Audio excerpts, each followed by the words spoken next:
All right, let's get right into it. We're not talking about the basics today. This is a strategic playbook for senior-level interviews, and it's all about flipping the script on how you approach the entire process, from the moment you start preparing to the moment you sign the offer. So here's the big question we need to ask ourselves.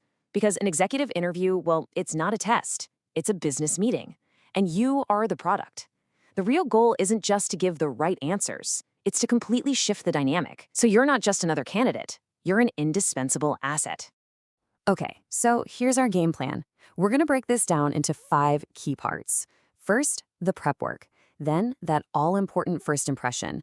From there, we'll dive into how you take control of the conversation, how to handle those really tough questions, and finally, how to close the deal and get paid what you're actually worth. Let's kick things off with what you need to do before you even think about walking into that interview room. See, winning the interview, that starts way earlier, with a very specific kind of prep that basically makes you bulletproof against pressure. You know the feeling, right? It's that classic fear. You've done all the research, you know your resume inside and out, but then the pressure hits and poof, that perfect story or that killer statistic just vanishes. Your mind goes completely blank, and it can derail even the most qualified person. So how do we fix this with a simple one-page cheat sheet? Now, this is not a script. Think of it like this. The top 2/3 of the page are just short prompts for your greatest hits, your key achievement stories, along with the hard numbers, the quantifiable results. The bottom third, that's for the strategic questions you're going to ask them. This page is your anchor when the pressure's on. And get this, you might be thinking, won't this look like I'm cheating? Absolutely not. In fact, it's the opposite. Senior leaders don't see this as a crutch. They see it as a sign that you are organized, you're serious about this, and you've got your act together. It makes you look like a pro right from the start. Okay, so you're prepped. Now it's game time. You walk in the door. The clock is ticking on what might be the single most important part of the entire meeting. 7 seconds. No, I'm not kidding. Studies show that people judge your credibility, your charisma, even your intelligence in the first 7 seconds. It's almost entirely based on nonverbal cues. So before you've even really said hello, they've already formed an impression. So when they hit you with that classic, "So tell me about yourself," the absolute worst thing you can do is launch into a 20-minute monologue about your career history. They don't want your life story. What they really want to know is, what can you do for us? You need a tight, powerful 60-second commercial. And here's the formula. You start with a quick 15-second overview. Then briefly detail the scope of your last role. Think P&L, team size, budget. Next, you hit them with 3 core strengths that are directly relevant to the job you're interviewing for. And here's a magic trick. You end by pivoting with a question that puts you in the driver's seat. And that little question, that's your secret weapon. It's how you transition into the most powerful phase of the entire interview. The part where you stop acting like a candidate and start acting like something much, much more valuable. This is where you completely change the game. You have to shift your mindset. You're not there to just passively answer a list of questions. You are a consultant, an expert, brought in for a discovery session. Your job is to diagnose their problems before you ever prescribe a solution. So what are you listening for? You're basically hunting for clues in these 4 key areas. What are their biggest pain points? Where do they want to be in the future? Their aspirations?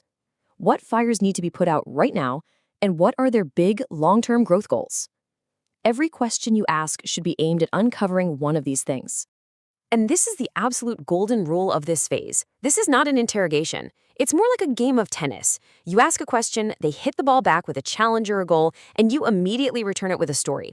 That's fascinating. I ran into a similar problem back when.